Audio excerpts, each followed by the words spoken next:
हैं सत्ता विमर्श और मैं हूं किरण राय।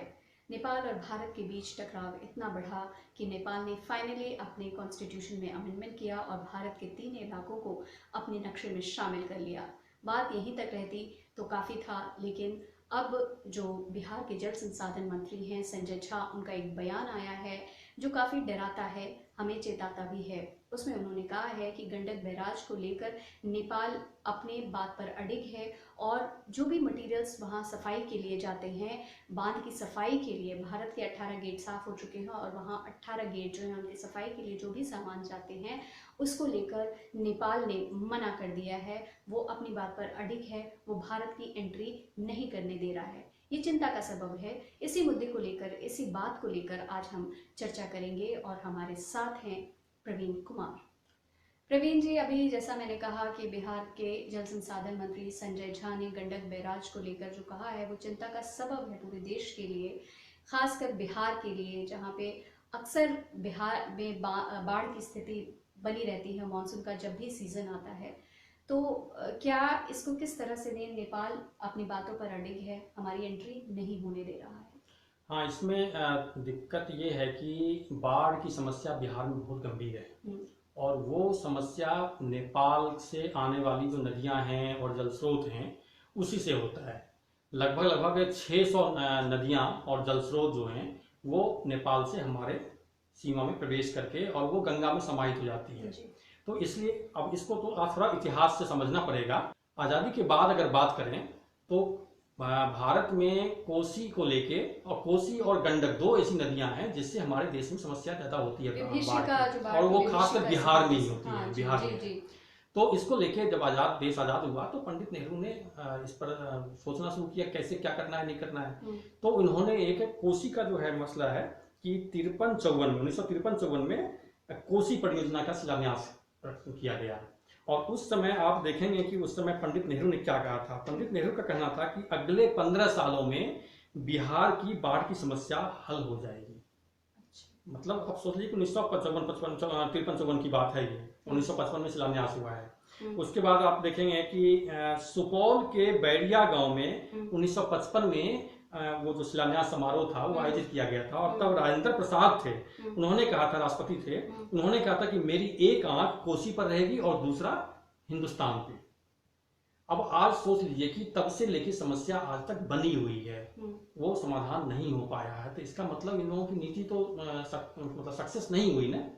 और उसके बाद आप देखेंगे तो 1954 में कोसी एग्रीमेंट और 1959 में गंडक एग्रीमेंट हुआ, ठीक है।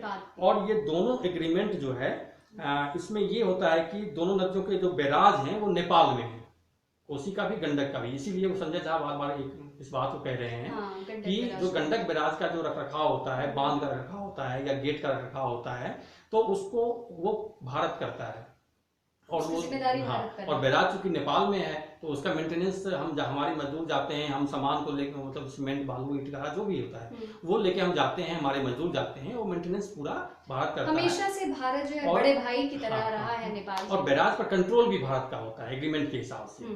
तो अब ये समस्या, अब हुआ क्या है कि अब जो ये बात आई है, भारत नेपाल के बीच जो तनाव बढ़ा है, वो 3 जो क्षेत्र हैं, इलाके हैं भारत के, उसको उसने अपने राजनीतिक नक्शे में शामिल कर लिया है और ये सब माना जा रहा है कि वो चीन के प्रभाव में आ गया है। एग्रीमेंट है, उस एग्रीमेंट के हिसाब से हाँ बैराज का रखरखाव और सब कुछ कंट्रोल भारत के पास है। और अगर आने वाले वक्त में अगर जिस तरह का संजय झा कह रहे हैं तो वो इस तरफ संकेत दे रहा है कि आने वाले समय में ऐसी स्थितियां हो सकती हैं कि वो एग्रीमेंट के खिलाफ जाए। चाइना का अगर वो ज्यादा प्रभाव हो गया तो वो एग्रीमेंट तोड़ सकता है। ये अलग बात है कि एग्रीमेंट तोड़ना इतना आसान नहीं है, हाँ होता है, लेकिन वो बात की बात है ना, तत्काल तो हमारा बिहार तो डूब जाएगा ना। इस बार 2008 की पुनरावृत्ति होगी, 2008 में भयानक बाढ़ आई थी, तो उसकी पुनरावृत्ति फिर से दिख रही है। और संजय झा जो अब कह रहे हैं ये मानसून आ चुका है कि नेपाल के साथ कभी ये समस्या नहीं रही कि फ्लड फाइटिंग के काम को रोका गया हो या फ्लड फाइटिंग के मटेरियल को ले जाने में कभी समस्या की गई हो। ये पहली बार दिखाई पड़ रहा है।